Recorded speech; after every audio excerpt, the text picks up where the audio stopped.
सारा दिन कैसे बीता पता ही नहीं चला। एक फिल्म देखी, कुछ देर किताब पढ़ी। शाम को रोहन आया तो बहुत प्रसन्न थी। उससे फिल्म और किताब के बारे में बात करती रही। इससे पूर्व वह रोहन से इतनी बात कभी नहीं कर पाई थी। आज सारा दिन किसी से नहीं बोली थी, इसलिए लगा रोहन के आते ही जैसे बांध टूट गया हो। रोहन बराबर उत्तर देता रहा। बाहर टहलने गए तो शिखा उस दिन दूर तक जाने की हिम्मत कर सकी। उसे लग रहा था रोहन को मन ही मन हंसी आ रही होगी। कल तो इतनी डरी हुई थी कि अगर रोहन सिर खुजाने के लिए भी हाथ उठाता तो बंदूक की गोली की तरह वह अंदर भाग जाती। लेकिन रोहन के मन में क्या चल रहा था जान पाना मुश्किल था, क्योंकि वह अपने मुंह पर कोई भाव नहीं आने देता था। जब शिखा को गर्भधारक किए 5 महीने हो गए तो डॉक्टर को दिखाने जाना था। रोहन के साथ अकेले जाते हुए उसे झिझक हो रही थी। माँ अगर इसी शहर में होती तो कितना आसान होता। वह उन्हें बुलाकर डॉक्टर के पास चली जाती। वहाँ उन्हें भी तो कितना अकेलापन लगता होगा। कॉलेज से जब घर आती होगी तो एकदम खाली घर। पता नहीं रात को खाना भी ठीक से बनाती है कि नहीं। ऐसे ही दूध के साथ कुछ खाकर काम चला लेती होगी। रोहन के साथ ही उसे डॉक्टर के यहाँ जाना पड़ा। डॉक्टर ने उसका वजन किया और निरीक्षण किया। उन्हें उसकी सेहत से कुछ सुधार लगा। फिर अल्ट्रासाउंड मशीन से उसके पेट के अंदर का मुआयना किया। शिखा को अपने अंदर हलचल महसूस होने लगी थी। खाली समय में वह कभी कभी बच्चे के बारे में कल्पना भी करती थी। कैसा होगा और कैसा महसूस करेगी उसे गले लगाकर। लेकिन पर्दे पर बच्चे की हल्की सी आकृति देखकर उसकी आंखें दंग रह गई। उसको पहली बार मातृत्व का सही मायने में एहसास हुआ। रोहन की ओर देखा तो वह भी बहुत ध्यान से स्क्रीन देख रहा था। उसकी आंखें चमक रही थी। शिखा को लगा उसकी तरह उसको भी पहली बार अपने पिता होने का एहसास हो रहा था। आगे के लिए क्या क्या दवाई लेनी है, क्या सावधानियां बरतनी है, डॉक्टर बताने लगी। रोहन भी बहुत ध्यान से सुन रहा था। अच्छे से समझाने के बाद डॉक्टर मुस्कुराते हुए शिखा से बोली, रोहन तंग तो नहीं करता? मैंने उसे पिछली बार अच्छी तरह समझा दिया था। सख्त हिदायत ही कि तुम्हारा शरीर अभी कमज़ोर है, निकट आने की कोशिश ना करना। शिखा का चेहरा एकदम लाल हो गया, इतना लाल कि कश्मीर के सेब को भी मात दे रहा था। इस बार रोहन की निगाह दीवार घड़ी पर नहीं शिखा के चेहरे पर थी। इस कारण शिखा को और अधिक शर्मिंदगी महसूस हो रही थी। काफ़ी समय लगा उसे सामान्य होने में। डॉक्टर को दिखाकर बाहर आए तो शिखा को कुछ भूख सी लग रही थी। सामने चाट पकौड़ी की दुकान थी। वह उस ओर देख रही थी। मन में गोलगप्पे खाने की तीव्र इच्छा हुई, लेकिन रोहन को दफ्तर जाने में देर न हो जाए इसलिए चुप रही। रोहन ने स्वयं ही पूछ लिया, खाने का मन है क्या? शिखा ने हामी भरी और दोनों दुकान में चले गए। रोहन ने कुछ नहीं खाया, लेकिन शिखा को मन भर कर खाने दिया। उसे घर छोड़ता हुआ वह दफ्तर चला गया। रविवार को अक्सर रोहन घर में ही रहता और 12 बजे तक सोता रहता।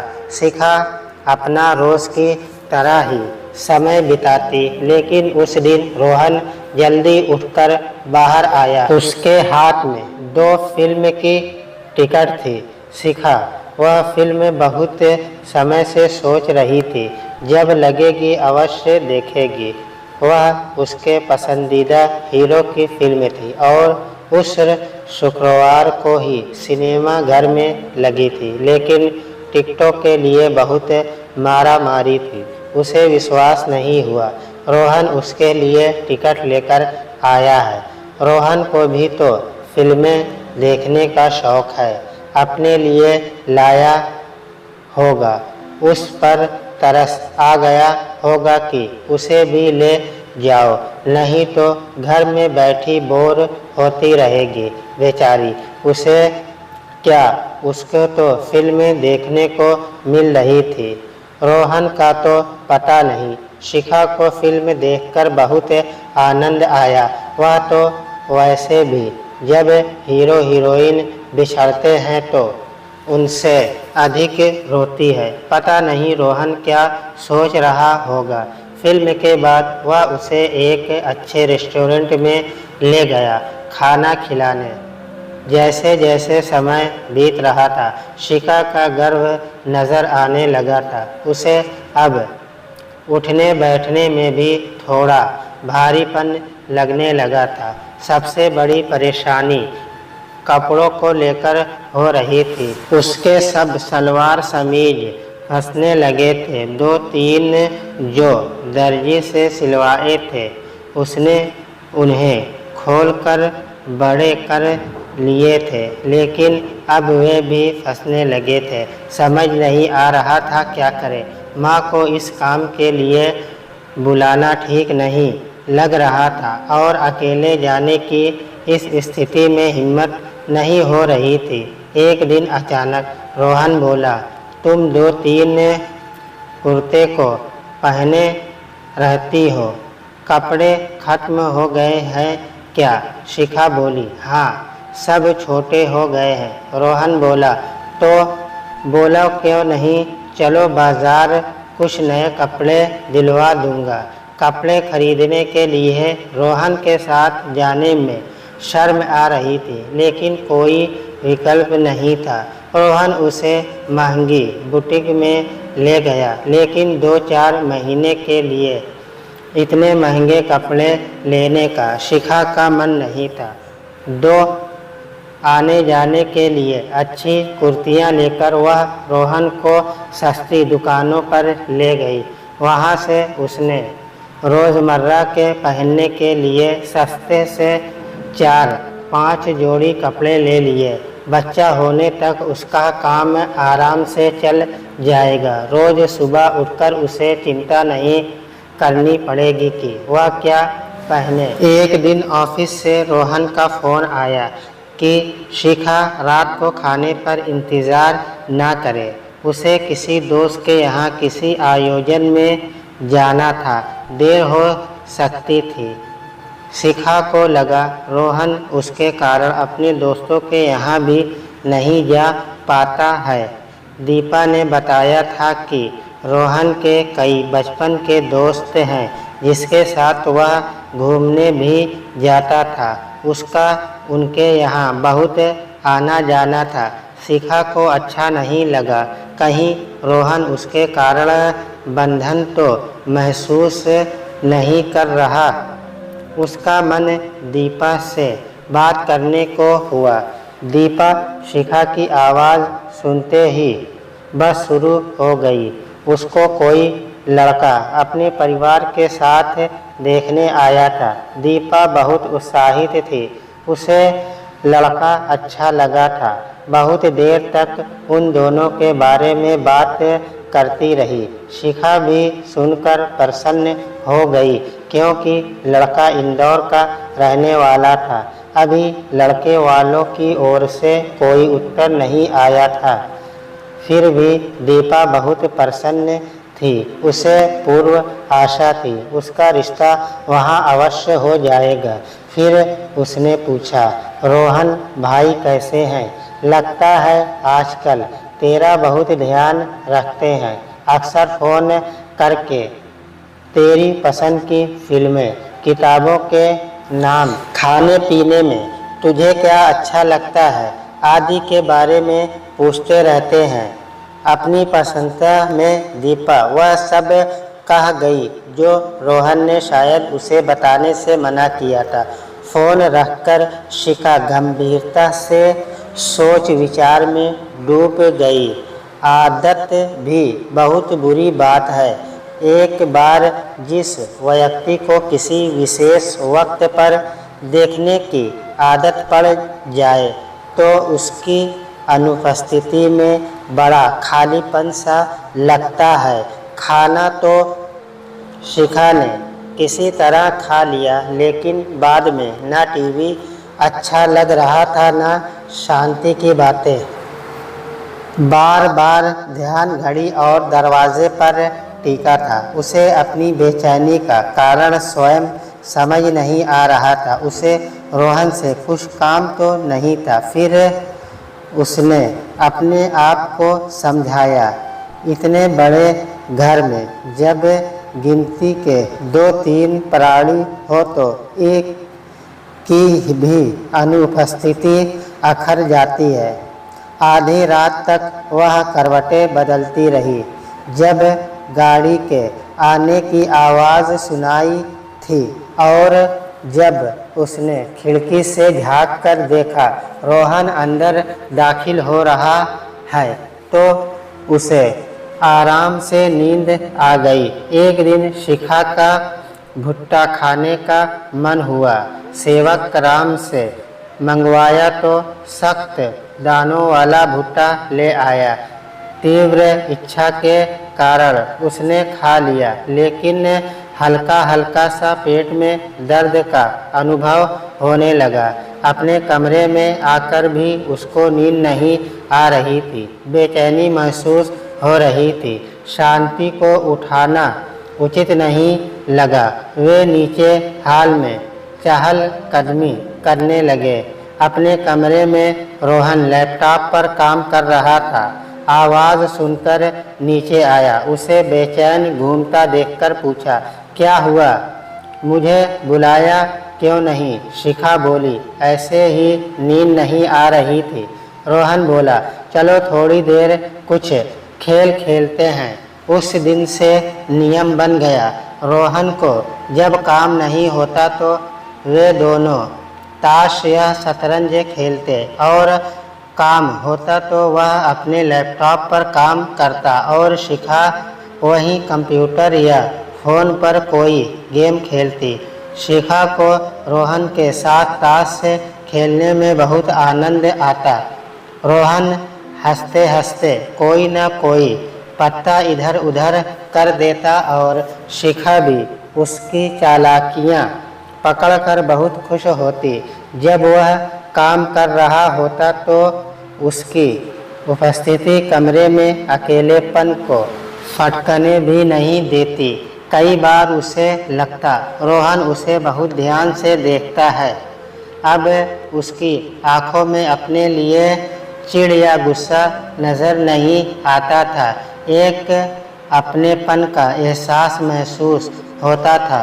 रोहन उसके बारे में क्या सोचता है निश्चित रूप से नहीं कह सकती थी, लेकिन वह स्वयं उसके साथ सहज हो गई थी। उसे उसका साथ अच्छा लगता था। उसके बिना उसे बेचैनी होती थी। मन उचाट हो जाता था। वह कहीं जाता तो बस उसका इंतज़ार सा रहता था। उसकी अनुपस्थिति में वह यही सोचती रहती, उससे क्या कहना है, उसे क्या बताना है। भले ही उसके सामने आधी बात भी नहीं बोल पाती हो, उसे अपने अंदर परिवर्तन सा महसूस होने लगा था। जब भी रोहन को अपनी ओर देखते हुए महसूस करती, एक बिजली सी सारे शरीर में दौड़ जाती। प्राप्त कार्यालय जाने के लिए रोहन तैयार हो रहा था। 3 दिन पहले शिखा को डॉक्टर को दिखाया था। उन्होंने कहा था 1 हफ्ते का समय अभी लग सकता है, लेकिन निश्चित रूप से कुछ नहीं कह सकते। अब उसे चिंता हो रही थी शिखा को अकेले छोड़कर जाने में। शालिनी शाम तक आ जाएगी तो उसे बेफिक्र हो जाएगी। तभी शांति आई, चिल्लाती हुई, भैया जी, भाभी जी को दर्द शुरू हो गए हैं। उसके बाद जिस गति से सब काम हुए, रोहन को लगा वह होश में नहीं था। अस्पताल आए हुए 4 घंटे हो गए थे। शिखा डॉक्टर के देख रेख में थी। अब उसे लेबर रूम में ले जा रहे थे। जीवन में पहली बार रोहन अपने आप को बहुत असहाय महसूस कर रहा था। तभी शालिनी आती दिखाई दी। उसकी जान में जान आई। 2 लोग एक बात की चिंता करें तो शायद चिंता बट जाती हो। थोड़ी देर बाद नर्स एक कपड़े की पोटली में एक बच्चे को लपेट कर ला रही थी। उसमें से झांकते एक छोटे से चेहरे को देख शालिनी को 20 साल पुरानी यादें ताज़ा हो गई। तब डॉक्टर ने नन्ही सी शिखा बिल्कुल इस बच्चे की तरह उसके हाथ में थमा दी थी। नर्स कह रही थी, मुबारक हो, लक्ष्मी आई है। शालिनी की आंखों में खुशी के आंसू निकल पड़े। रोहन उत्सुकता से बच्ची की ओर देख रहा था। शालिनी ने नर्स से बच्ची लेकर रोहन के हाथ में दे दी। उसको बहुत अच्छा अनुभव हो रहा था। अपने आप ही इतना प्रेम उसके हृदय में इस बच्ची के लिए उमड़ रहा था। उसे लगा उसकी खुशी के लिए वह कुछ भी कर सकता है। उसने नर्स से पूछा, शिखा कैसी है? नर्स बोली, माँ बिल्कुल ठीक है, थोड़ी देर में कमरे में ले आएंगे, आप वहाँ उनसे मिल लेना। अचानक बच्ची का मुंह लाल हो गया और वह मुट्ठी खींचकर जोर से रोने लगी। नर्स ने हंसते हुए कहा, भूख लगी है? फिर गोद में लेते हुए उससे तोतली भाषा में बात करती हुई वह उसे ले गई। अस्पताल की कुछ औपचारिकताएं पूरी करके रोहन कमरे में आया तो शिखा सो रही थी। वह वहीं शालिनी के निकट बैठ गया। शालिनी ने बच्ची उसकी गोद में दे दी। बच्ची को गोदी आराम देह नहीं लगी, वह कुनमुनाने लगी। शालिनी ने रोहन को समझाया, नवजात शिशु को पकड़ने के लिए उसके गर्दन के नीचे हाथ से सहारा देना पड़ता है। ठीक से पकड़ने पर बच्ची आराम से सो गई। उसे बच्ची को गोद में लेना बहुत सुखद लग रहा था। उसके कार्यालय से लगातार फोन आ रहे थे। शालिनी बोली, बेटा आप दफ्तर जाओ, आवश्यक काम होगा, मैं यहाँ सब संभाल लूँगी। रात को मेरा खाना बनवा लाना। शिखा को तो अस्पताल से ही खाना मिलेगा। रोहन चला गया। शिखा की नींद खुली तो उसकी आंखें इधर उधर कुछ खोज रही थी। शालिनी हंसते हुए बोली, वह ऑफिस से गया, सुबह से बहुत परेशान था, लगता है बहुत चिंता करने लगा है। शालिनी ने बच्ची शिखा की गोद में दे दी। शिखा बच्ची को देखकर प्रफुल्लित हो गई, बड़ी खुश होकर बोली, माँ कितनी प्यारी है, एकदम गुड़िया जैसी। शालिनी बोली, पागल हो गई है क्या? अपनी ही बच्ची को नज़र लगा रही है? एकदम तेरी शक्ल है, तू भी बचपन में ऐसी ही दिखती थी। शिखा कुछ झेपते हुए बोली, अच्छा मेरी जैसी दिखती है? रोहन जैसी? शालिनी हंसते हुए बोली, रोहन की भी झलक है। शालिनी को शिखा के घर रहते हुए 1.5 महीना हो गया था।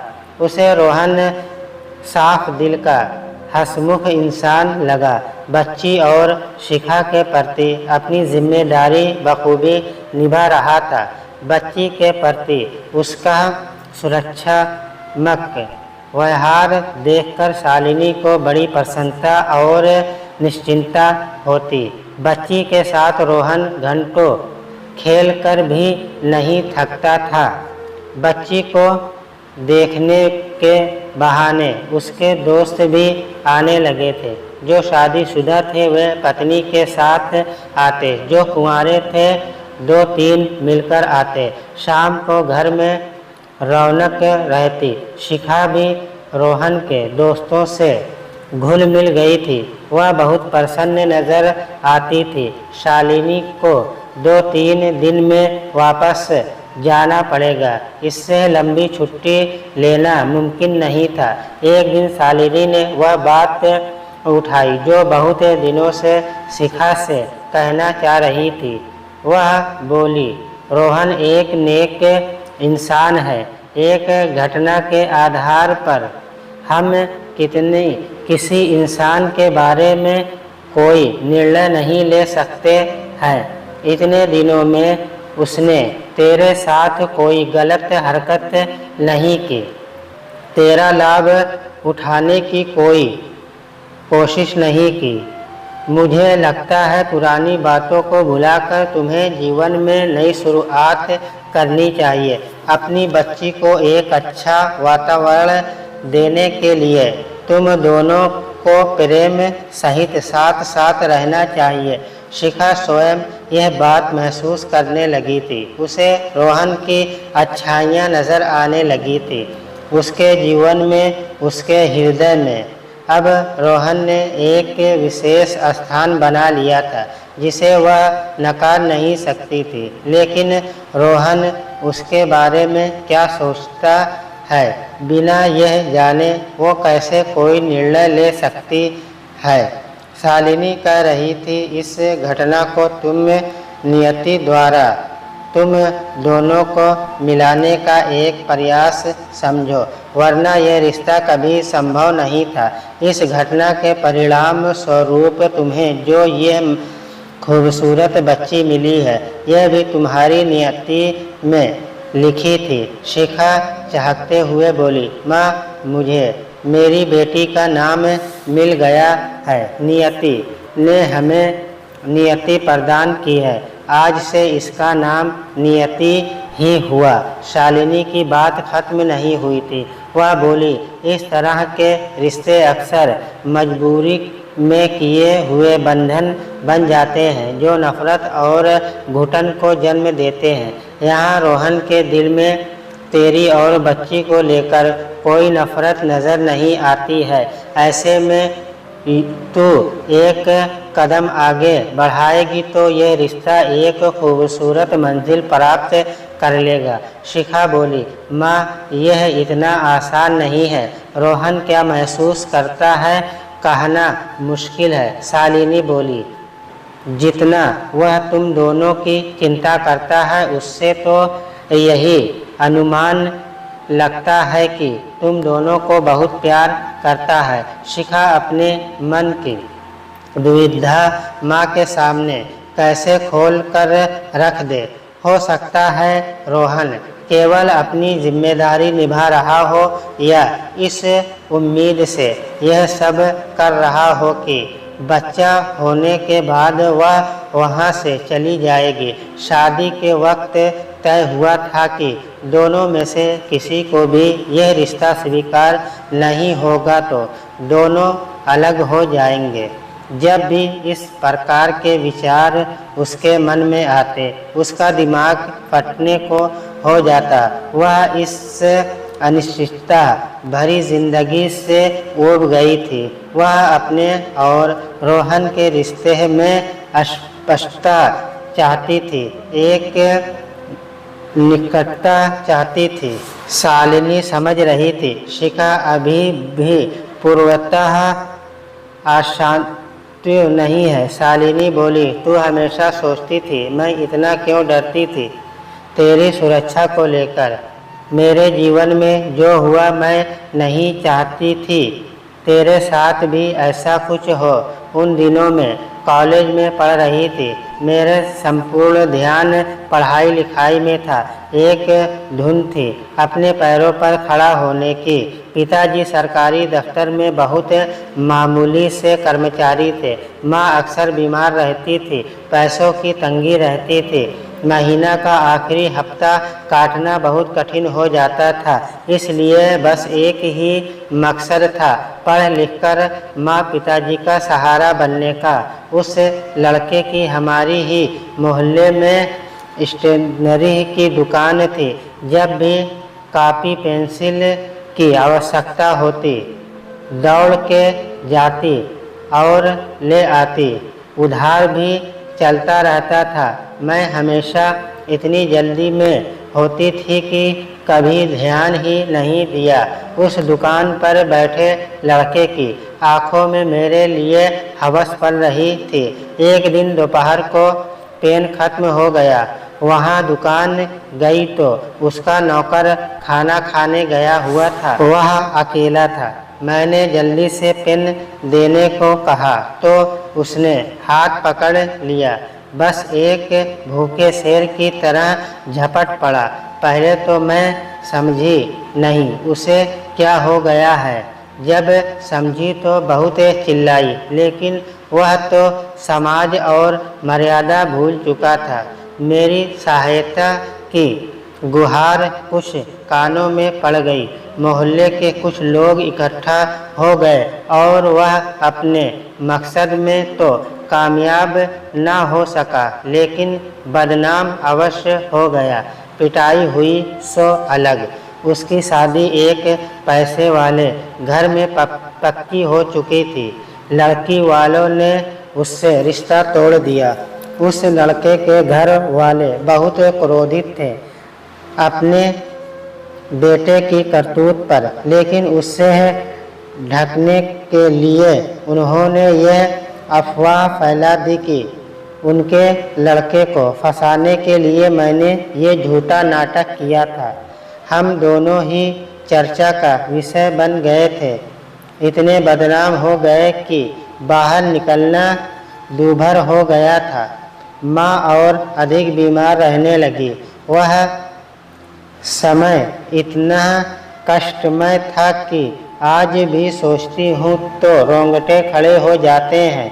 अब हम दोनों की शादी कहीं और होना नामुमकिन थी। मेरे पिताजी का भी दुख के मारे बुरा हाल था। वह लड़का तो दोषी था, लेकिन मैं और मेरा परिवार निर्दोष होते हुए भी बहुत परेशानी झेल रहे थे। समाज के बुजुर्गों ने जबरदस्ती उस लड़के की शादी मेरे साथ करवा दी। वह लड़का बहुत क्रोधित हुआ। उसकी पहले जिस परिवार में शादी हो रही थी, वहाँ से मोटी रकम लेकर वह बड़ी दुकान लेने की योजना बना रहा था, लेकिन सब चौपट हो गया। उसके घर वालों ने सोचा बड़े की बदनामी की आड़ दोनों छोटे भाइयों के रिश्ते पर न पड़े, इसलिए हम दोनों को घर छोड़कर जाने के लिए कह दिया। हम दोनों भोपाल आकर रहने लगे। मैं ट्यूशन पढ़ाती और अपनी पढ़ाई भी पूर्व करने की कोशिश करती। मेरे पिता कुछ काम नहीं करते, बस मुझे कोसते और लड़ते रहते। जीवन दूभर हो गया था। अपनी नाकामयाबी का सारा दोष मुझ पर लगा दिया। किसी तरह मेरी पढ़ाई पूरी हुई, तभी तू भी पैदा हो गई और मुझे कॉलेज में नौकरी भी मिल गई। तेरे पिता का व्यवहार दिन पर दिन बदतर होता जा रहा था। सारा दिन नशे में धुत रहते और एक दिन ट्रक के नीचे आ गए। माँ का देहांत हो चुका था। पिता सेवा नियुक्त हो गए थे। मेरे पास आकर रहने लगे। कुछ सालों बाद उनका देहांत हो गया। तब से तू और मैं एक दूसरे का सहारा बनकर जीवन काट रहे हैं। शिखा माँ की बातें सुनकर रो पड़ी। उसने कभी नहीं सोचा था माँ को इतना कुछ सहना पड़ा होगा। माँ का जीवन बहुत संघर्ष रत रहा। यह तो वह जानती थी, लेकिन अपनों ने इतना कष्ट दिया होगा ऐसी कल्पना नहीं की थी उसने। शालिनी का सौम्य और गंभीर स्वभाव था। वह हर परिस्थिति में बहुत शांत रहने की कोशिश करती थी। शालिनी आगे बोल रही थी, जब यह घटना तेरे साथ घटी तब मेरा विचार बिल्कुल नहीं था तेरी शादी रोहन से करने का। दीपा और रोहन आए थे, मेरा मन बिल्कुल नहीं हुआ उन दोनों से बात करने का। अपने आप पर और अपने भाग्य पर बहुत क्रोध आ रहा था। नियति के आगे स्वयं को बहुत असहाय महसूस कर रही थी। शिखा आश्चर्य से बोली, रोहन और दीपा आए थे? शालिनी सोचते हुए बोली, हाँ, तुम्हारे आने के कुछ घंटे बाद ही आ गए थे दोनों, लेकिन मैंने गुस्से से दोनों के मुंह पर दरवाज़ा बंद कर दिया था। उन्हें अपनी स्थिति स्पष्ट करने का मौका नहीं दिया। शिखा को लगा वह रोहन को गलत समझ रही थी। अपनी गलती का एहसास होते ही तुरंत आ गया था। वह शालिनी बोली जा रही थी, मुझे सबसे बड़ी प्रशंसा इस बात की है कि सुषमा जी के दिमाग में ऐसा कुछ नहीं आया कि तुमने यह सब रोहन को फंसाने के लिए किया है।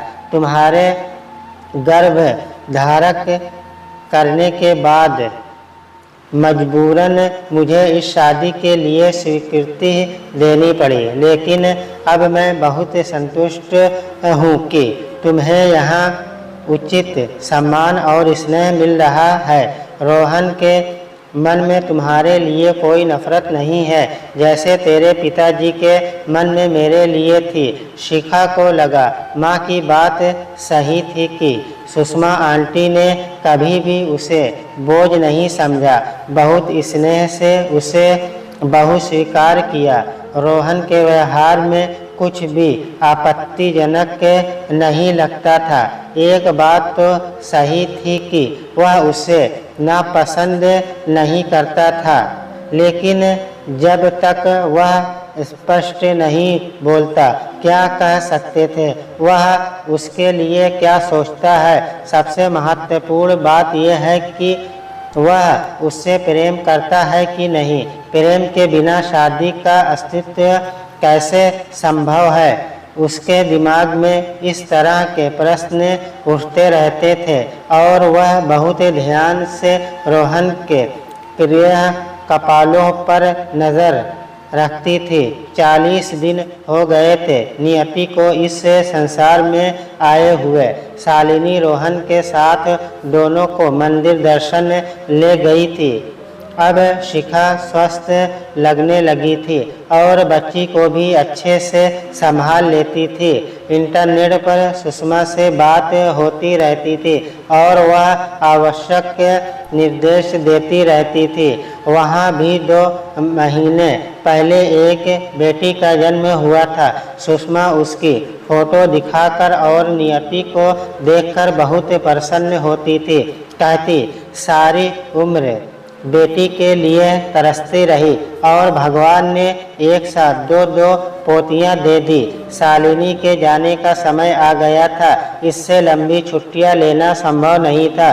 उसके लिए रोहन को 2 दिन का काम था भोपाल में, तो उसने निश्चय किया कि वह शालिनी को अपने साथ कार में ले जाएगा और अपना काम निपटाकर अगले दिन आ जाएगा।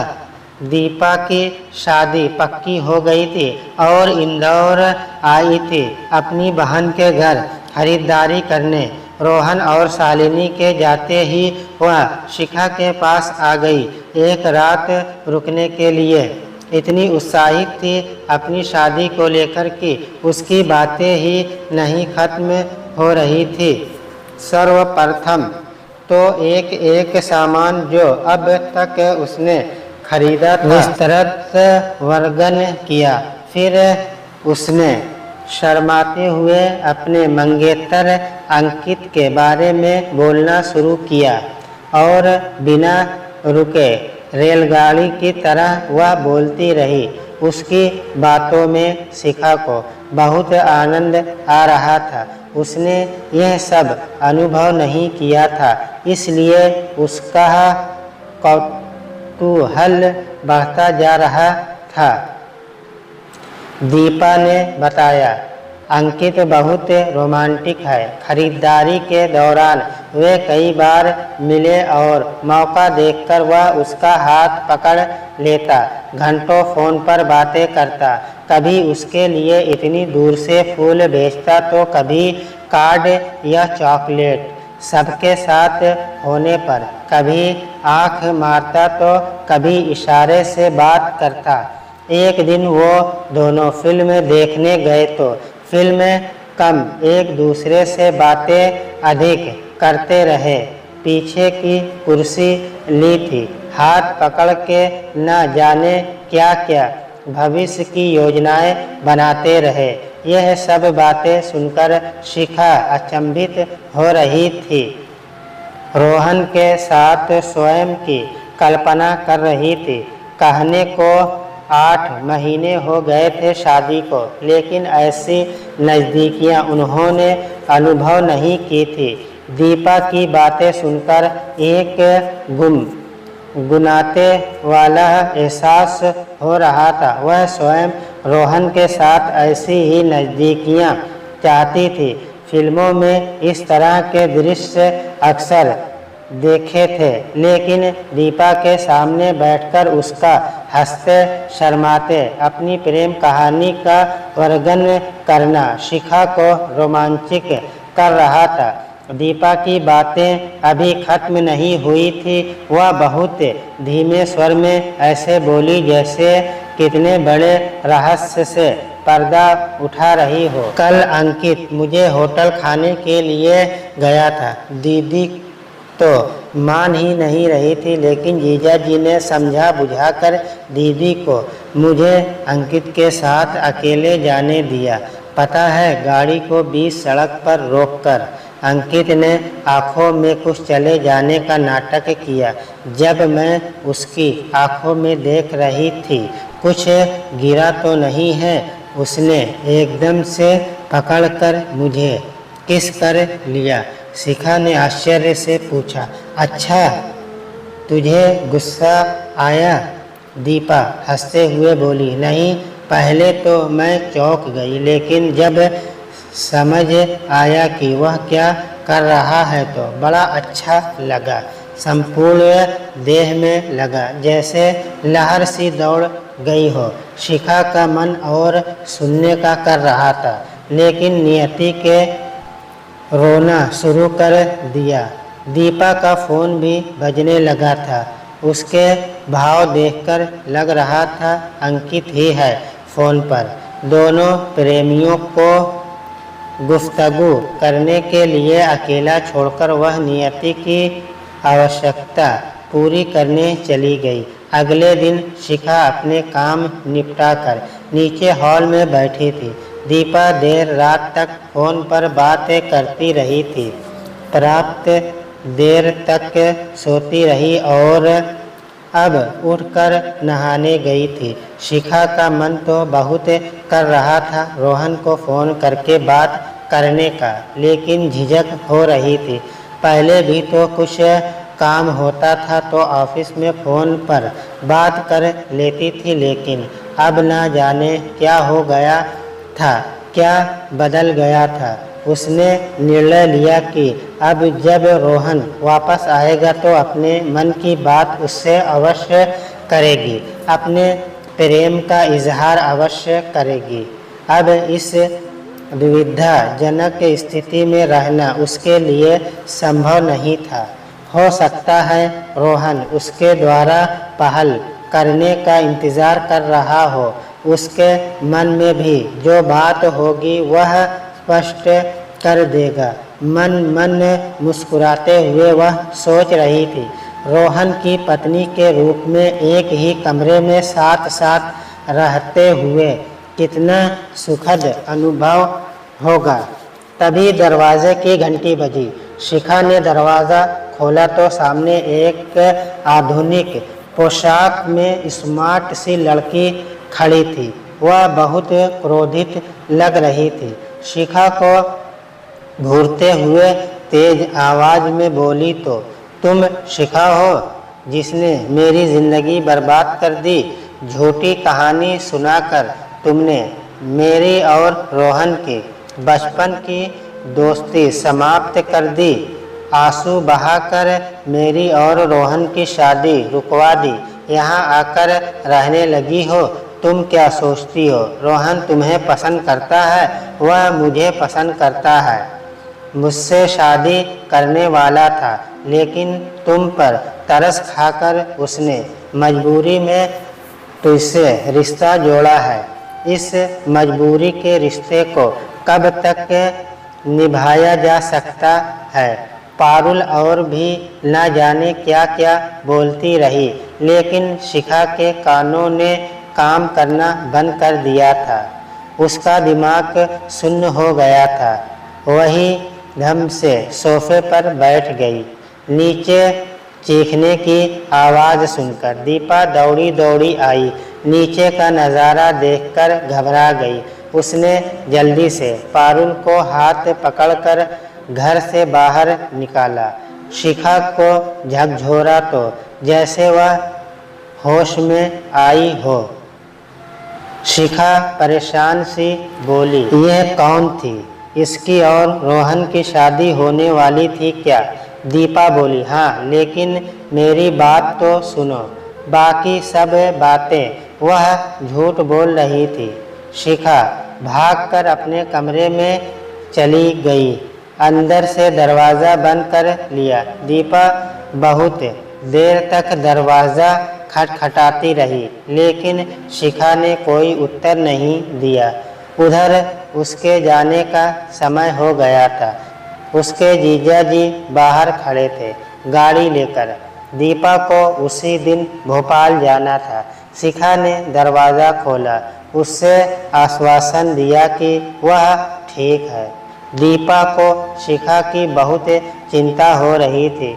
उसने शिखा से वादा लिया कि वह जल्दबाजी में कोई कदम नहीं उठाएगी, और दीपा चली गई। इधर रोहन और शालिनी गाड़ी में बैठकर भोपाल के लिए रवाना हो गए थे। रास्ते में इधर उधर की बातें करते रहे। शालिनी ने अपने मन की बात कही, शिखा बहुत खुश है। सारा दिन सुषमा जी और तुम्हारे बारे में बात करती रहती है। तुम दोनों को पुरानी बातों को भूलकर जिंदगी में आगे बढ़ना चाहिए। रोहन का मन हुआ शालिनी से पूछे शिखा उसके बारे में क्या बात करती है, लेकिन शालिनी की चुप्पी के आगे वह कुछ नहीं बोल सका। शालिनी का घर आ गया था।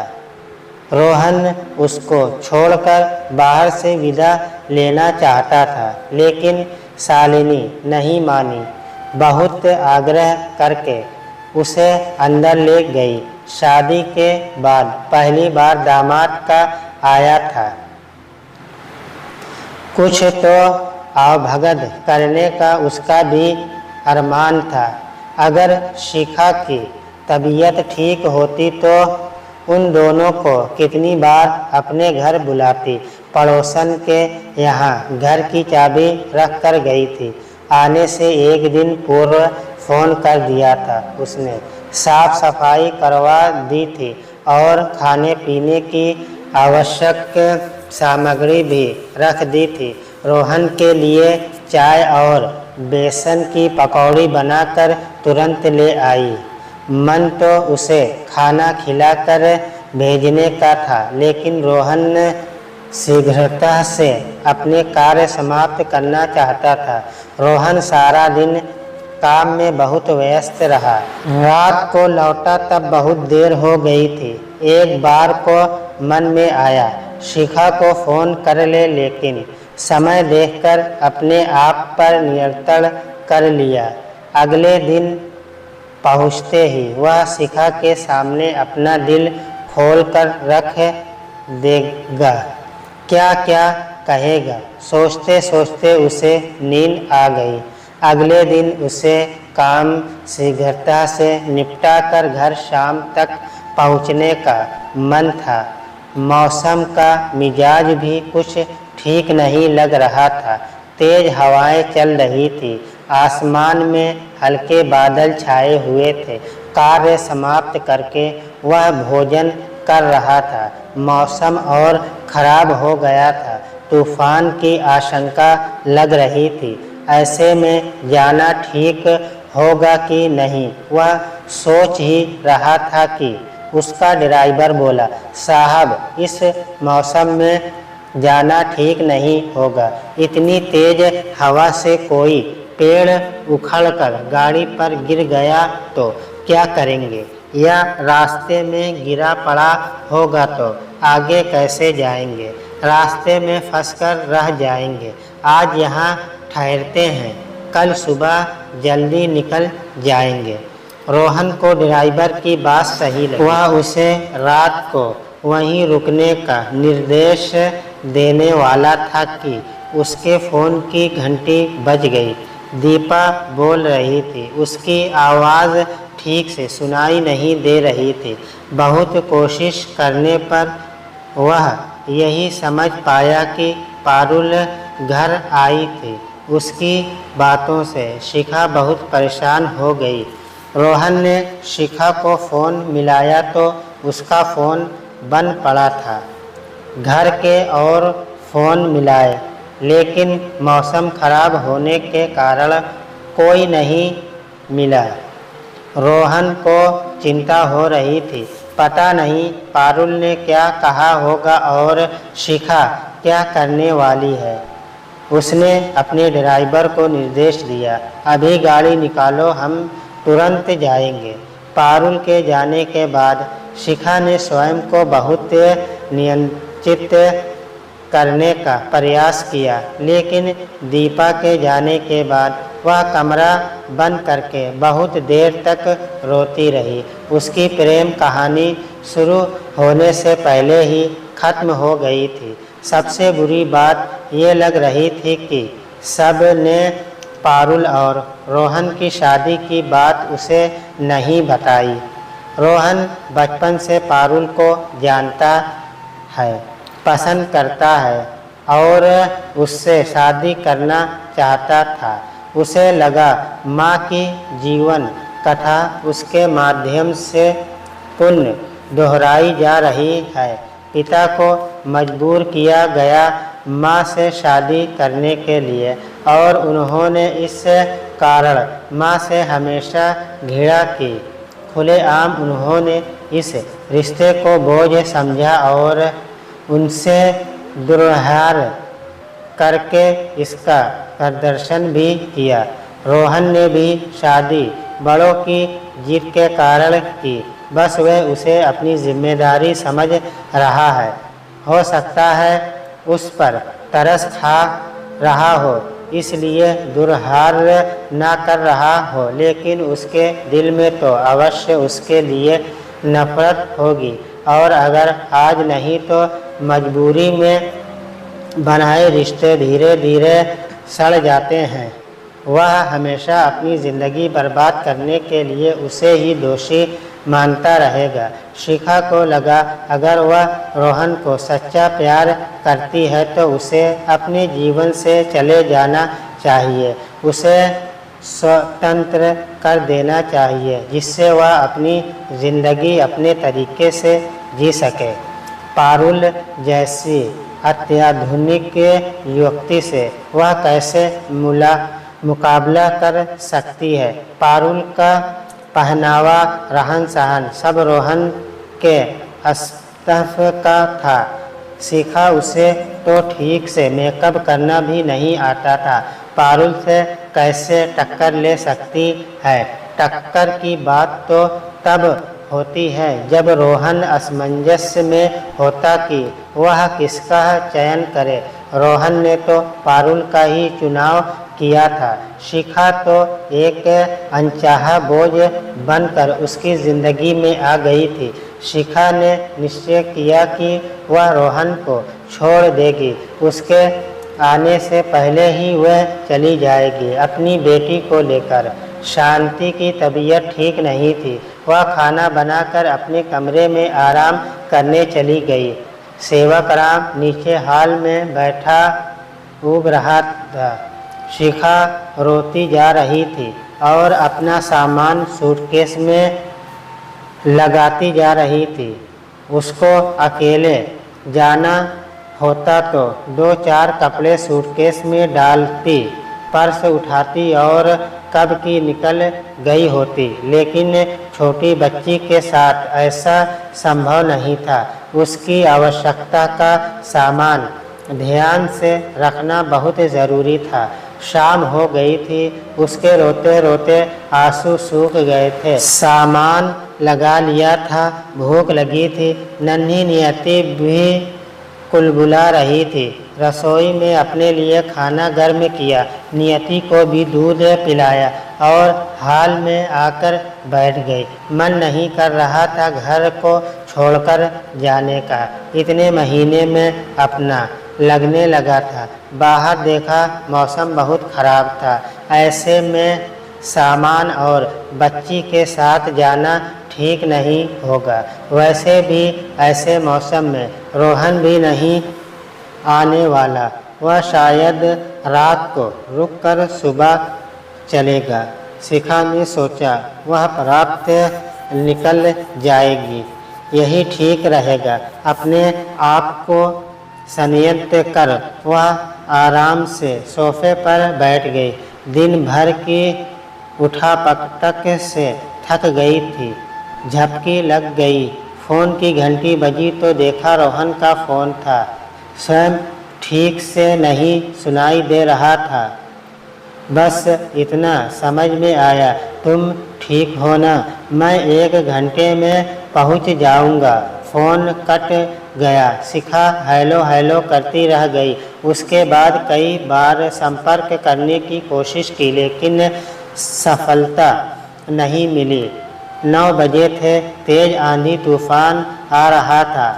बादल गरजने की आवाज़ से घबरा गई। वह सोच रही थी, हे भगवान, रोहन को ऐसे मौसम में आने की क्या आवश्यकता थी।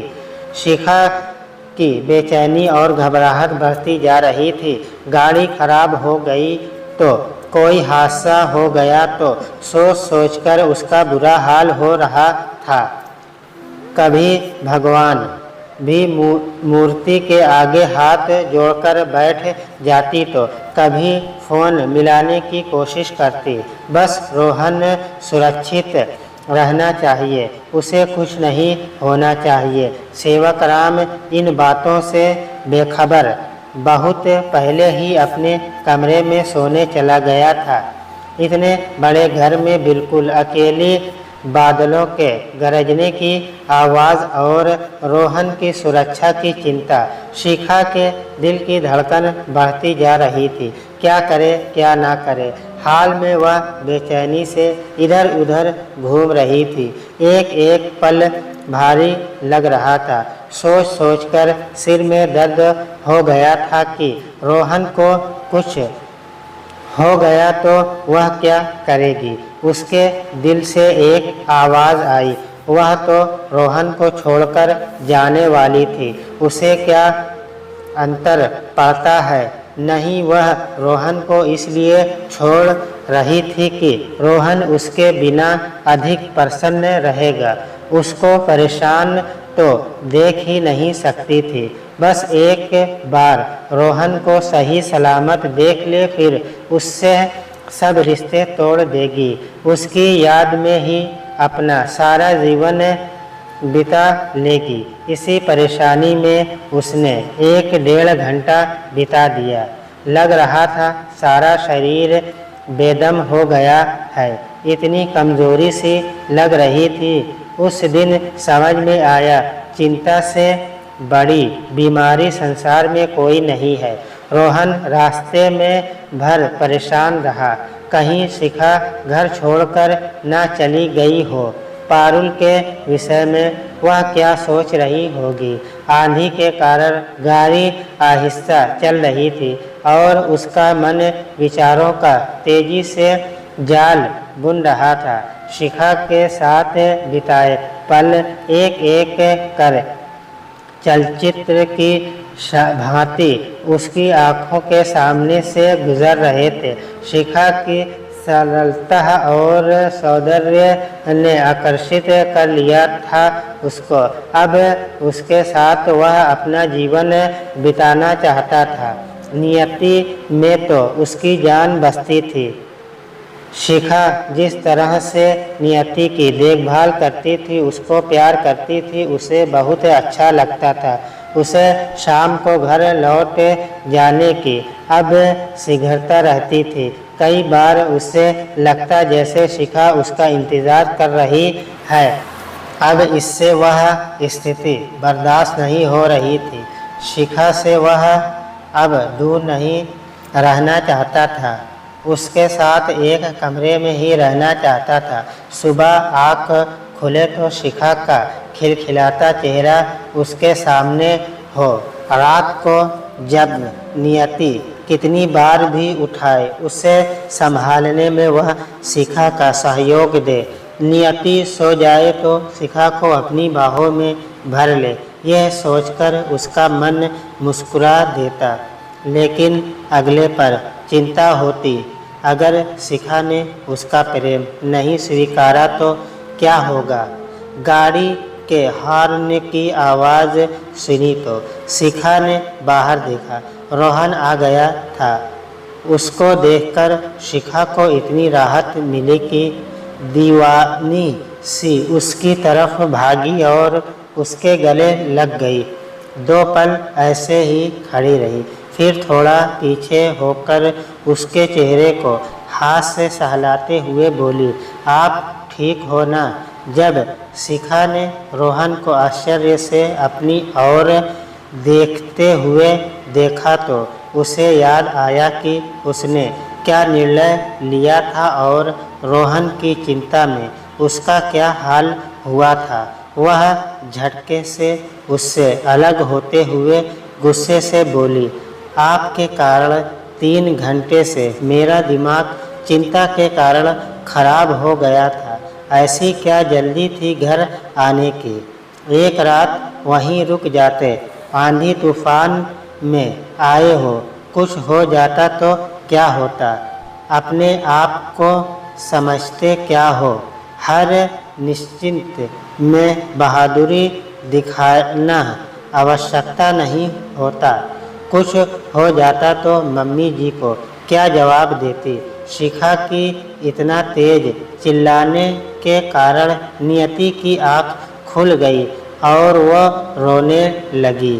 रोहन उसको उठाने के लिए बढ़ा तो शिखा ने उसका हाथ झटकते हुए नियति को अपनी गोद में ले लिया। रोहन बोझिल कदमों से अपने कमरे में चला गया। उसे लगा शिखा को समझना नामुमकिन है। जब शिखा भागते हुए उसके निकट आई थी और उसे गले लगाया था, उसे लगा था उसकी आँखों में उसके लिए प्रेम ही प्रेम था। लेकिन अगले ही पल ऐसी क्रोधित हो गई मानो शिखा को अपना घर आना अच्छा नहीं लगा हो। शिखा रोहन को सिर झुकाए बिना कुछ बोले अपने कमरे की ओर जाते देखती रही।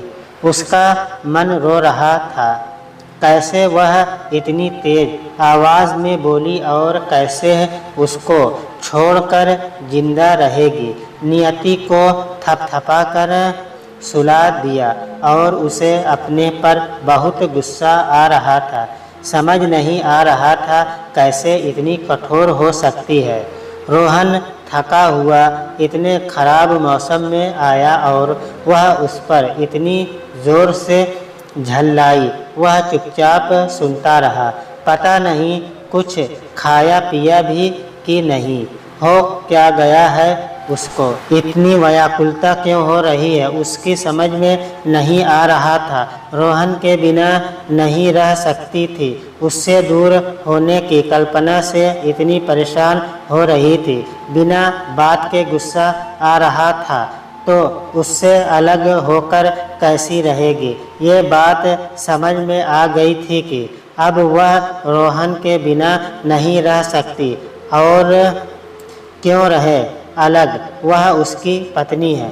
ठीक है, भाग्य ने जोड़ा हो उसको रोहन के साथ, लेकिन अब वह उसकी जितनी चिंता और प्रेम करती है कोई नहीं कर सकता। शिखा ने फिर एक बार निश्चय किया कि वह अपने दिल की बात एक बार अवश्य करेगी। रोहन क्या महसूस करता है उसके मुंह से सुनकर ही कोई निर्णय लेगी। अगर रोहन ने स्वयं कहा उसके साथ नहीं रह सकता तो बिना झगड़ा किए अलग हो जाएगी। रोहन की यादें और नियति के सहारे जिंदगी काट देगी। हो सकता है इतने दिनों में रोहन के दिल में उसके लिए स्थान बन गया हो। इन्हीं विचारों के मध्यम से झूठती वह रोहन के कमरे में चली गई। रोहन को रास्ते में एक जगह गाड़ी से उतरकर सड़क पर पड़े पेड़ को हटाने में ड्राइवर की सहायता करनी पड़ी थी। इस कारण वह थोड़ा गीला हो गया था। जब शिखा कमरे में पहुंची तो रोहन अपने बाल तौलिए से सुखा रहा था, गीले कपड़े उतारे नहीं थे। शिखा को देखकर रोहन सकपका गया। शिखा ने उसके हाथ से तौलिया लेकर उसके सर को सुखाते हुए बोली, माफ़ करना, मैं कुछ ज़्यादा ज़ोर से बोल गई। आपके फ़ोन आने के बाद से मेरा चिंता के कारण बुरा हाल हो गया था। रोहन बोला, कोई बात नहीं, मुझे लगा तुम और नियति अकेले होंगे। दीपा भी चली गई होगी, इसलिए यहाँ आने की जल्दी हो रही थी। शिखा बोली, आपके कपड़े भी गीले हो गए हैं, बदल कर आ जाइए, मैं खाना लगाती हूँ। खाना खाते हुए शिखा रोहन को निहारे जा रही थी। भविष्य में पता नहीं क्या होने वाला है। इस तरह साथ बैठकर खाने का मौका मिलता है कि नहीं। खाना खाने के बाद रोहन नियति से मिलने शिखा के कमरे में गया। सूटकेस देखा तो उसने शिखा की तरफ प्रशंसावाचक के दृष्टि से देखा। शिखा झेप गई और उससे कुछ जवाब देते नहीं बना। रोहन ने फिर पूछा, कहीं जा रही थी? शिखा सकुचाते हुए बोली, हाँ, सोच तो रही थी आपको और इस घर को छोड़कर जाने की, लेकिन आपके बिना अब जीना नहीं चाहती। रोहन ने शिखा का हाथ पकड़ते हुए कहा, किसने कहा तुमसे जाने के लिए? मैं चाहता हूँ तुम और नियति हमेशा यहीं रहो मेरे साथ। शिखा बोली, लेकिन मुझे लगता है मैं ज़बरदस्ती आप पर थोपी गई हूँ। आप तो पारुल से शादी करने वाले थे, उससे प्रेम करते थे। रोहन शिखा की तरफ स्नेह से देखते हुए बोला, पारुल से जब मैं शादी करने वाला था तब मैं प्रेम का अर्थ समझता ही नहीं था। उससे शादी एक सामाजिक रिश्ता था, और जब तुमसे शादी की तो वह अपनी गलती सुधारने के लिए ज़बरदस्ती करनी पड़ी थी। तुम्हारे साथ रहते रहते प्रेम का अर्थ समझ आया।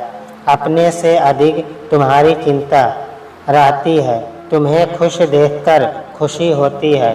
हर पल तुम्हारे साथ बिताने का मन करता है।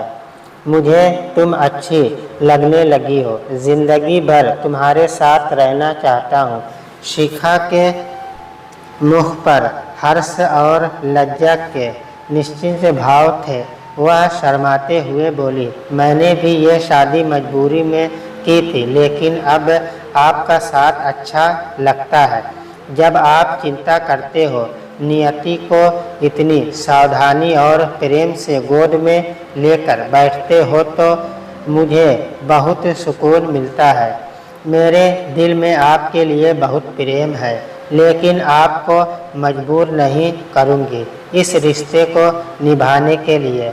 रोहन ने शिखा को करीब खींचते हुए कहा, अब तुम्हारे साथ जिंदगी बिताना मजबूरी नहीं है। मैं तुमसे बहुत प्यार करता हूँ। और कहते कहते उसने अपने होठ शिखा के कांपते होठों पर रख दिए। शिखा आश्वस्त नहीं थी, वह रोहन के दिल को और टटोलना चाहती थी, लेकिन रोहन के होठ उसके गालों को चूमते हुए उसके कानों तक पहुँच रहे थे। उसकी बाहें कसती जा रही थी और शिखा का दिल अपना होश खोता जा रहा था, लेकिन दिमाग चाहता था पहले कुछ बातें और साफ हो जाए। उसने धीरे से रोहन को ढकेलते हुए कहा, अब एहसास हुआ रिया की शादी की रात क्या हुआ था, तो कैसा लगा था। रोहन ने अपनी पकड़ ढीली करते हुए उसकी तरफ देखते हुए कहा, जब दीपा तुम्हें ढूंढती हुई आई थी तब समझ नहीं आया था माजरा क्या है, और जब समझ आया तो महसूस हुआ जो सुखद एहसास रात को हुआ था वह कोई सपना नहीं हकीकत थी।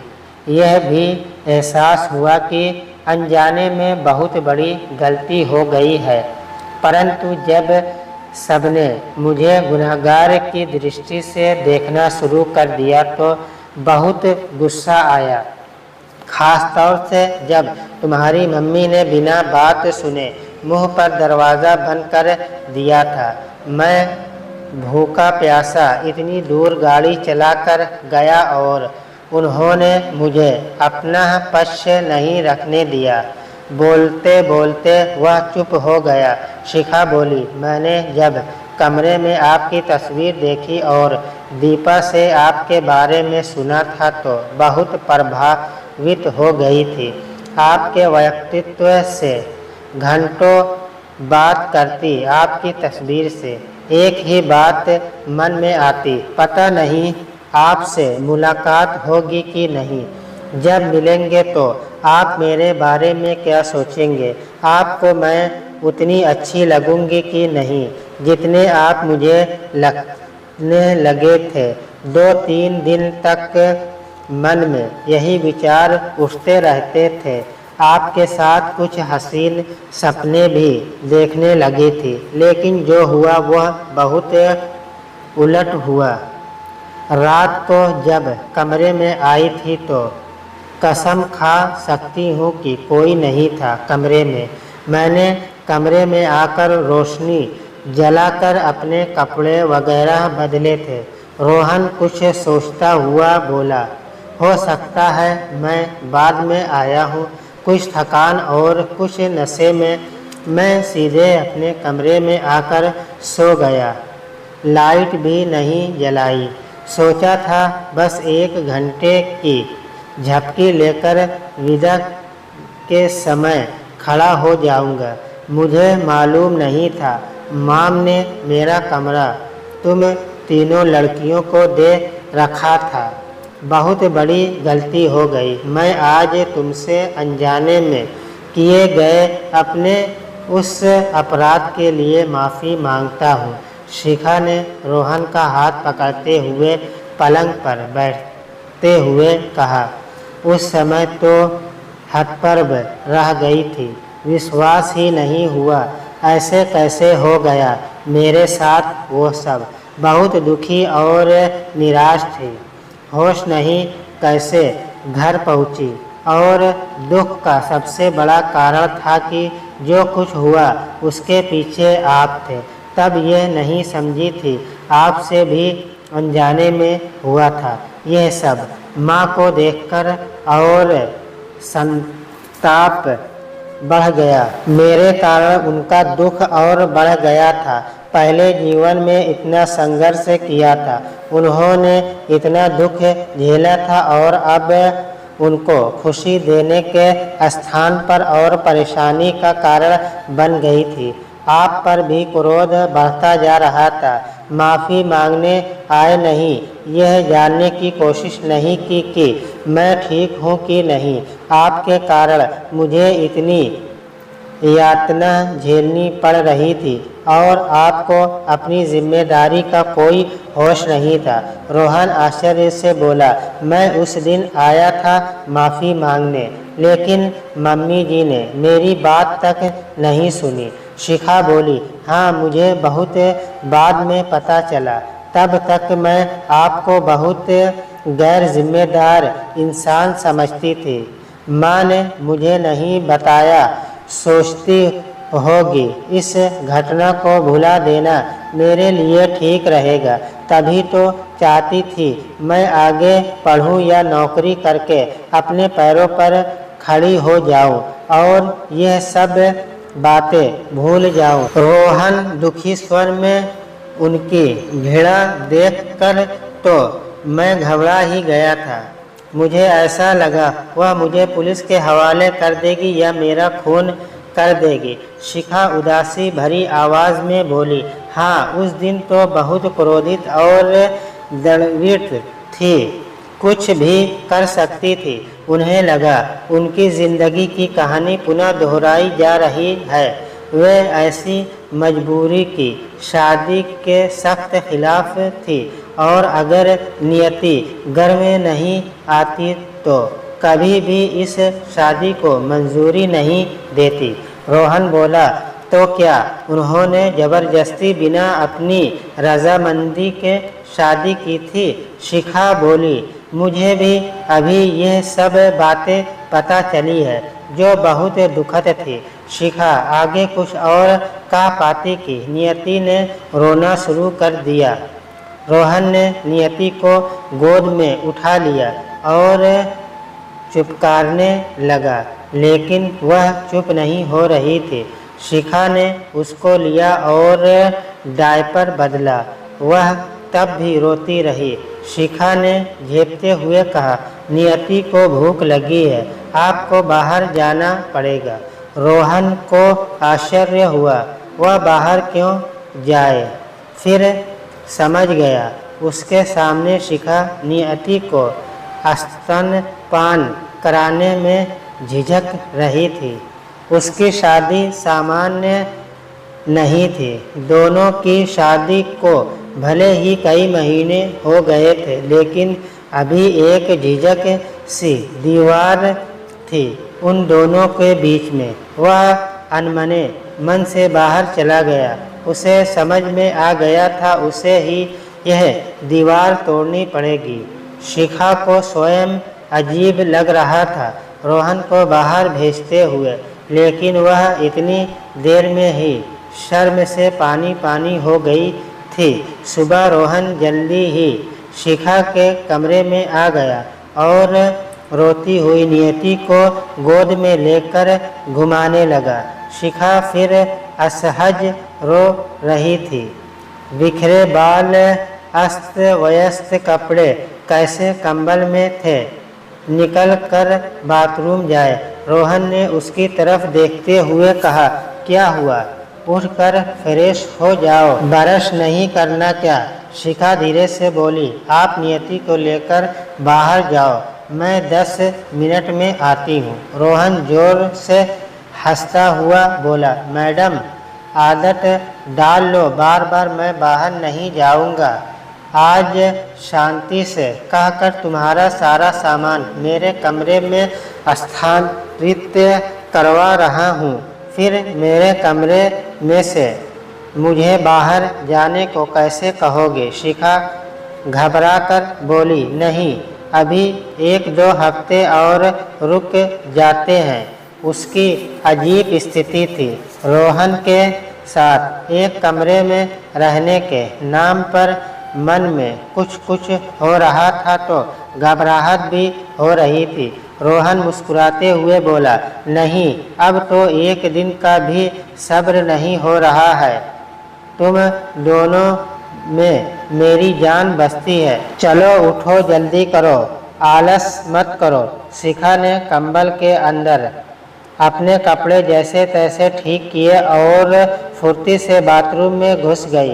रोहन की हंसी उसका पीछा कर रही थी। नाश्ता करते हुए रोहन गंभीरता से बोला, शांति के साथ मिलकर अपना सामान मेरे कमरे में लगा लेना। मैंने अपने कपड़े समेट कर अलमारी में एक तरफ लगा दिए हैं। जगह कम पड़े तो छोटी सी अलमारी का अलग से बंदोबस्त कर दूंगा। शिखा ने हामी में सिर हिला दिया। उसके और नियति के पास खास कपड़े नहीं थे, इसलिए जगह कम नहीं पड़ेगी। शिखा को बहुत अधिक मेहनत और समय नहीं लगा रोहन के कमरे में अपना सामान लगाने में। शाम को रोहन ने अलमारी देखी तो उससे अचंभा हुआ। वह बोला, तुम्हारे और नियति के पास इतने कम कपड़े हैं तो काम कैसे चला रही हो? और एक बार भी बोला नहीं? ज़रूरत थी तो बोलना चाहिए था ना। शिखा बोली, बस काम चल रहा था, क्या बोलती। नियति के कपड़े तो मम्मी खरीद कर लाई थी। मेरा वजन कम हो गया। नियति के होने के बाद तो पहले वाले कपड़े आ जाते हैं। रोहन उसके निकट बैठते हुए बोला, शिखा, सब बदरंगे हो गए हैं। तुम अपनी ज़रूरतें बताओगी नहीं तो मुझे पता कैसे चलेगा। चलो, पहले संकोच था, लेकिन अब ऐसी कोई बात नहीं होनी चाहिए। हक से अपनी आवश्यकता मुझे बताओगी। शिखा ने सकुचाते हुए कहा, ठीक है, नियति के लिए कुछ कपड़े और चाहिए, कई पर उल्टी कर देती है। रोहन बोला, केवल नियति के लिए नहीं, आपके लिए भी ले लेना तो चाहिए हो। जानती हो, जब सब मुझे दोषी मान रहे थे तब मेरे दिमाग में आया था कहीं तुमने जानबूझकर लालच में आकर तो यह सब षड्यंत्र नहीं रचा। शिखा के चेहरे पर तनाव आ गया। वह बोली, पहले भी मुझे आपकी बातों से लगा था, लेकिन मैं ऐसा सपने में भी नहीं सोच सकती हूँ। रोहन ने उसका हाथ दबाते हुए कहा, मैं ये बात समझ गया हूँ, लेकिन विवाह समारोह में तुम्हारी तस्वीरें जो नज़र आ रही थी वह तुम्हारे स्वभाव से बिल्कुल भिन्न थी। तुम उसमें शौकीन किस्म की ऐसी लड़की लग रही थी जो सबको अपने वश में करना जानती हो। मैंने शादी की वीडियो देखी, सब में तुम छाई हुई थी। मुझे विश्वास हो गया था। यहाँ का वैभव देखकर तुम्हारे मन में चालाकी पैदा हो गई है और तुमने मुझे फंसाने के लिए नाटक किया है। शिखा का दिल उदास हो गया। उसे लगता था रोहन उसके बारे में ऐसा सोचता होगा, लेकिन उसके मुंह से सुनकर उसके दिल को ठेस पहुंची। वह कुछ बोलती। रोहन बोला, इसलिए मुझे इस बात का आश्चर्य हो रहा था कि सुबह तुम बिना शोर मचाए कैसे चली गई, और जब मम्मी जी ने हमारी शादी के लिए भी मैंने मना कर दिया तब तो बड़ा आश्चर्य हुआ था। शिखा उल्हाना भरी आवाज़ में बोली, मम्मी के मना करते ही तुरंत पारुल से शादी करने की इतनी क्या जल्दी थी। रोहन झेपते हुए, असल में गुस्सा बहुत आ रहा था उस समय। बिना मेरी बात सुने हर किसी की नज़र में अपराधी था। तुम्हारी मम्मी ने मेरा पक्ष सुना नहीं, न माफ़ करना न सज़ा देना। ऐसे व्यवहार कर रही थी जैसे मेरा अस्तित्व ही न हो। जब उन्हें मुझसे कुछ लेना देना ही नहीं था तो मुझे क्या, मैंने सोचा ज़िंदगी में आगे बढ़ना ही बेहतर होगा। इस तरह से जो अपमान महसूस कर रहा था शायद कुछ कम हो जाता। फिर पारुल को मैं बचपन से जानता हूँ, उसके साथ सहज हूँ, उसकी आदतों से वाकिफ़ हूँ। शिखा धीरे से बोली, उसके साथ शादी करके आप अधिक खुश रहते। रोहन हंसते हुए बोला, खुश का तो मुझे पता नहीं। समांतर रेल की पटरी की तरह जीवन गुजारते रहते अपनी अपनी दुनिया में। तुम मुझे हर बार चौंका देती हो। मुझे पता ही नहीं होता किस स्थिति में तुम्हारी प्रतिक्रिया क्या होगी। लड़कियां कपड़ों के लिए मरी जाती हैं, लेकिन तुम अपनी तरफ से कुछ फरमाइश नहीं करती हो। मुझे लगता था तुम बहुत ही सुख सुविधा के पीछे पागल हो। पहले तुम मुझे ऐसे घूरती थी जैसे कच्चा चबा जाओगी, लड़ने के लिए तैयार रहती थी, और अब इतनी संकोची हो गई है, ज़रूरत बताने तक में जबान नहीं हिलती। शिखा बोली, अलग अलग स्थिति में अलग अलग प्रतिक्रिया होती है। शादी के समय नफरत करती थी, इसलिए परवाह नहीं थी आप मेरे बारे में क्या सोचते हैं। तब आपकी खुशी कोई मायने नहीं रखती थी, लेकिन अब स्थिति बदल गई है। न आपको परेशान कर सकती हो, न परेशान देख सकती हूँ। रोहन और करीब खिसकते हुए धीरे से फुसफुसाया, क्या बदल गया है ये नहीं बताओगी? मेरे लिए क्या महसूस करती है यह तो बताओ। शिखा शर्माते हुए रोहन को धक्का देकर कमरे से बाहर जाते हुए बोली, चलिए खाना खा लीजिए, ठंडा हो जाएगा। रात को स्थिति और अजीब हो गई थी। शिखा बहुत असहज हो रही थी, पलंग पर एक कोने में बैठी थी। रोहन उसकी परेशानी समझते हुए बोला, शिखा परेशान मत हो, मैं समझ सकता हूँ। इतनी कम उम्र में तुम पर दोनों शादी और महत्व की जिम्मेदारी एक साथ आ गई है। कहा तो तुम शादी के लिए भी तैयार नहीं थी, और कहाँ तुम्हें इतनी मानसिक और शारीरिक परेशानियों का सामना करना पड़ा। इसलिए अपना समय लो, मुझे कोई जल्दी नहीं है किसी भी तरह की। बस मैं चाहता हूँ नियति को पालने में मैं तुम्हारी सहायता कर सकूँ। शिखा ने राहत की सांस ली। रात को नियति कई बार उठती, रोहन तुरंत उसे गोद में ले लेता, उठाकर कमरे में ही चहलकदमी करने लगता। शिखा को आराम भी मिलता और प्रशंसा भी होती। रोहन का नियति के प्रति प्रेम देखकर रोहन ने शिखा के अकाउंट में पैसे डाल दिए। रविवार आने में अभी 4-5 दिन थे। शिखा अगले दिन नियति को शांति के पास छोड़कर बाजार से अपने लिए कुछ कपड़े खरीदने चली गई। रोहन के साथ कितने कपड़े खरीदती, नियति के भी लेने थे, फिर अपने लिए। उसके साथ खरीदते हुए उसे शर्म आती। शाम को रोहन के आने से पहले उसने नई कुर्ती पहनकर हल्का सा मेकअप किया। रोहन की आंखों में अपने लिए प्रशंसा देखकर उससे तसल्ली हुई। अगले दिन 2-2:30 बजे के करीब शिखा के पास पारुल का फ़ोन आया। उलाहना भरे स्वर में बोल रही थी, कैसी हो, ऐश कर रही हो? तुम्हें क्या लगता है यह रिश्ता कब तक चलेगा?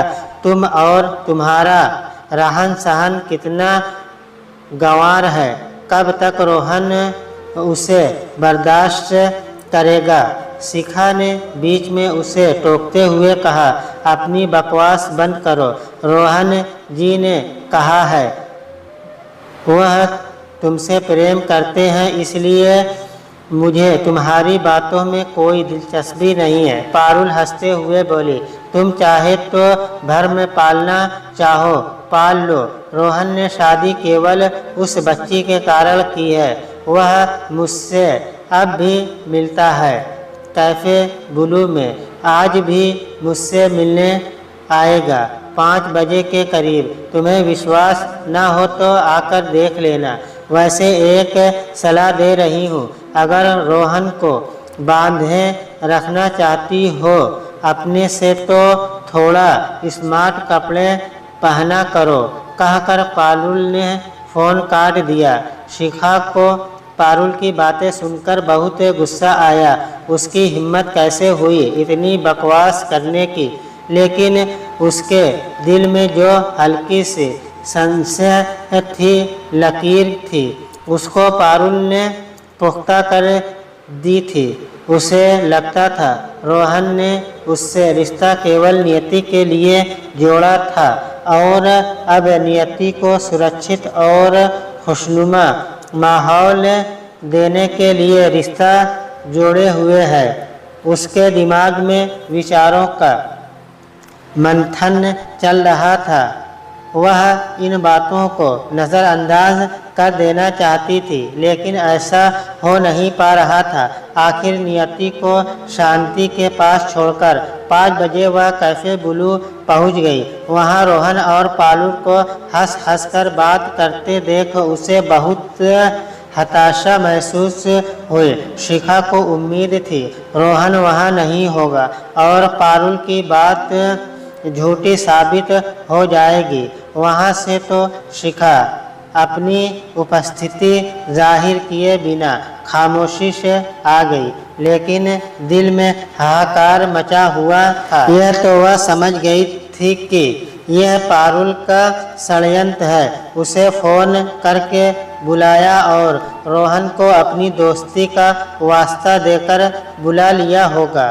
बुरा उसे रोहन और पारुल के बीच की सहज दोस्ती लग रही थी। वह रोहन को अपने इतना करीब देखना चाहती थी। प्रेम और दोस्ती दोनों का संगम उसके रिश्ते में समाहित हो। वह बहुत उदासी महसूस कर रही थी। उसे लग रहा था उसका रहन सहन, पहना ओढ़ना रोहन के स्वर का नहीं था। शाम को जब रोहन घर आया तो उसे उम्मीद थी शिखा पहले दिन की तरह उसे दिखते ही चहक उठेगी, लेकिन इसके विपरीत वह बहुत उदास और खोई खोई सी लगी। रोहन बिल्कुल नहीं समझ पाता था ऐसा क्या हो जाता है। अचानक उसका व्यवहार बदल जाता है। हर बार सबसे बड़ी बात पूछो तो बताती भी नहीं है। मन ही मन न जाने क्या जाल बुनती रहती है। रोहन ने पूछ ही लिया, क्या हुआ, तबीयत ठीक नहीं है क्या? खामोश क्यों है? हल्की सी मुस्कुराहट के साथ शिखा बोली, नहीं ठीक है, बस ऐसे ही। क्या किया सारे दिन? रोहन आश्चर्य से बोला, क्या करना था, ऑफिस में ही था। हाँ, 2 बजे के करीब पारुल का फ़ोन आया था, मिलना चाहती थी पुरानी दोस्ती की खातिर। मुझे भी उसके साथ जो किया उसका अफसोस था, इसलिए मिलने चला गया। शिखा को एक बात इस उत्तर से समझ आ गई। रोहन दिल का बिल्कुल साफ था, चाहता तो यह बात छुपा सकता था। उसने पूछा, वह आगे क्या करने की सोच रही है? रोहन नियति को गोद में लेते हुए बोला, कह रही थी 1 महीने के लिए विदेश घूमने जा रही है, फिर आकर पिता के व्यापार में लग जाएगी। इस बीच उसके पिता उसके लिए जो लड़का पसंद करेंगे शादी कर लेगी। शिखा रोहन के मुख को ध्यान से देख रही थी। पारुल की शादी की बात करते हुए उसके चेहरे पर कोई सिकन नहीं थी, जैसे उसे इस बात से कोई अंतर नहीं पड़ रहा हो। लेकिन शिखा को लगा उसे और थोड़ी मेहनत करनी होगी। रोहन के दिल में इस शादी को लेकर कोई अफसोस न हो। रविवार को तीनों बाजार गए। कपड़े लेने।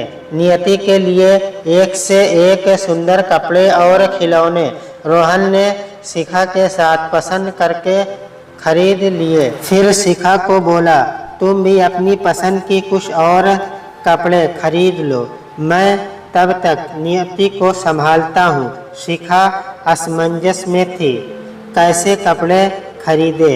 जिस तरह के कपड़े पहनती थी कुछ तो वह खरीद चुकी थी। उसे लगा उसे कुछ पारुल के स्टाइल के कपड़े खरीदने चाहिए। वैसे तो वह दुबली पतली थी, कोई भी पोशाक उस पर जचती थी, लेकिन उसने मिनी स्कर्ट और शर्ट कभी पहने नहीं थे। थोड़ा असहज महसूस कर रही थी। उसने कुछ इस तरह के पश्चात रंग ढंग के कपड़े चुने और चेकिंग रूम में चली गई।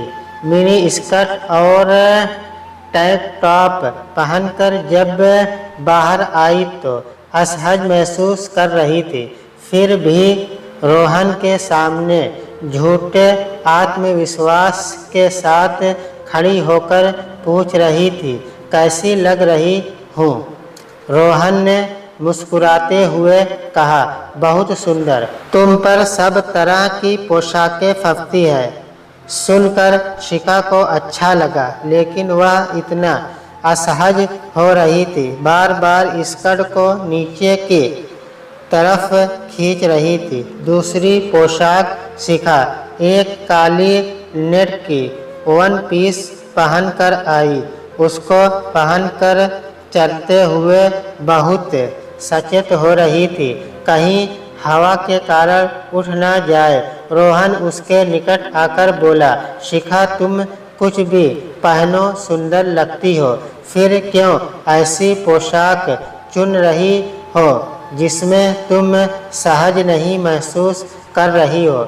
शिखा झेपते हुए बोली, ऐसा कुछ नहीं है, पहले नहीं पहनती थी ऐसे कपड़े, तो उसका मतलब ये नहीं है अब भी नहीं पहन सकती हूँ। रोहन उसकी तरफ प्रेम से देखते हुए बोला, अगर तुम्हारी इच्छा है तो अवश्य पहनो जो तुम्हें अच्छा लगता है, लेकिन मुझे प्रभावित करने के लिए ऐसा कुछ मत करना जिसमें तुम्हें परेशानी महसूस हो।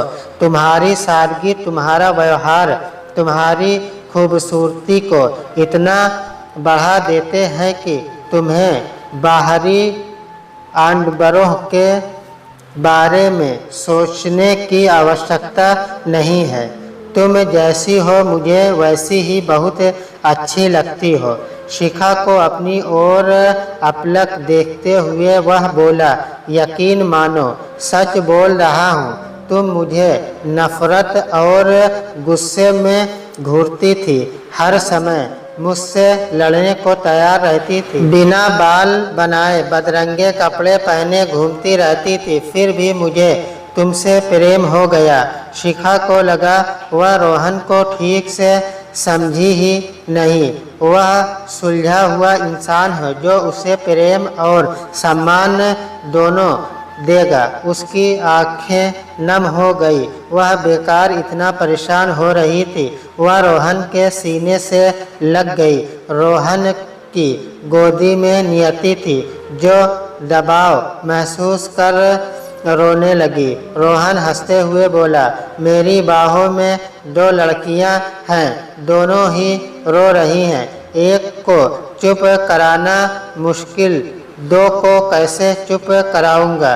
चलो जल्दी करो, शिखा जो पसंद आ रहा है ले लो, नियति थक गई है, इतनी देर से घर से बाहर है। शिखा ने बिना किसी दबाव के खरीदारी की और उसे रोहन के साथ बहुत आनंद आया। घर पहुंचकर थकान तो थोड़ी महसूस कर रही थी, लेकिन संतुष्ट और खुश थी। रात को भोजन करके नियति को सुलाकर उसने टीवी चलाया और अपना मनपसंद सीरियल देखने लगी। रोहन भी उसके निकट सोफे पर बैठ गया। इसके पहले कि वह खिसक कर थोड़ा दूर होती। रोहन ने खींच उसे बाहों में कस लिया। शिखा को इस तरह रोहन के इतने निकट बैठकर बहुत सुकून मिल रहा था। सीरियल की तरफ से ध्यान कब का हट गया था। दोनों बहुत देर तक इधर उधर की बातें करते रहे। अगले दिन रोहन ऑफिस चला गया। शिखा को अब रोहन के प्रेम को लेकर दिल में कोई शंका नहीं थी। उसने सुषमा से बात की और अपनी जेठानी से भी। सारा दिन वह बहुत प्रफुल्लित रही। उसके दिल पर कोई बोझ नहीं था। रोहन ने 2-3 बार फ़ोन पर उससे बात की तो उसे बहुत अच्छा लगा। वह उसका बेसब्री से इंतज़ार कर रही थी। तभी फ़ोन की घंटी बजी। शांति ने बताया, पारुल का फ़ोन है। शिखा ने एक बार सोचा मना कर दे, उसका बात करने का मन नहीं था। बेकार में मूड खराब करने से क्या फ़ायदा। लेकिन फिर शिखा के दिमाग में आया, इस बार पारुल को बता ही दे कि अब पारुल की उपस्थिति से उसे कोई अंतर नहीं पड़ता। शिखा ने आत्मविश्वास के साथ फ़ोन पर कहा, हाँ पारुल बोलो, क्या कहना चाहती हो। पारुल बोली, उस दिन तुमने देख लिया होगा रोहन कैसे मुझसे मिलने आया था और कितना प्रसन्न था तुझसे बात करके। शिखा बोली, हाँ पारुल, तुम रोहन की अच्छी दोस्त हो इसलिए वह तुमसे मिलने भी आया और तुमसे बात करके खुश भी हुआ।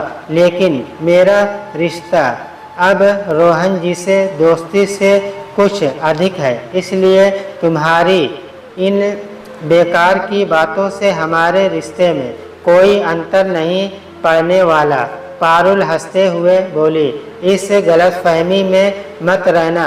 रोहन मेरा था और भविष्य में वापस मेरे पास आ जाएगा। शिखा को उसकी बात सुनकर गुस्सा आ गया। तेज आवाज़ में बोली, गलतफहमी में तुम हो और रोहन तुम्हारे पास कभी नहीं आएगा। 7 फेरों का सामाजिक बंधन तो है ही, प्रेम का अटूट बंधन भी है हमारे बीच।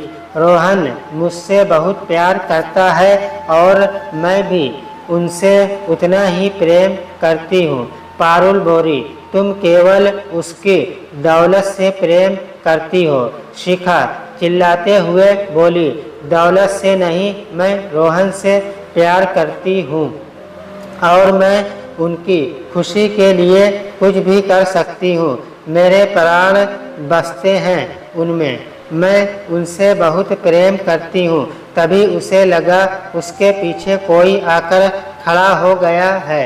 वह पलटी देखने के लिए, तभी रोहन ने हाथ बढ़ाकर फ़ोन काटते हुए कहा, बस बस मेरी शेरनी, इतना ज़ोर से मत चिल्लाओ, सारे मोहल्ले को नहीं सुनना है।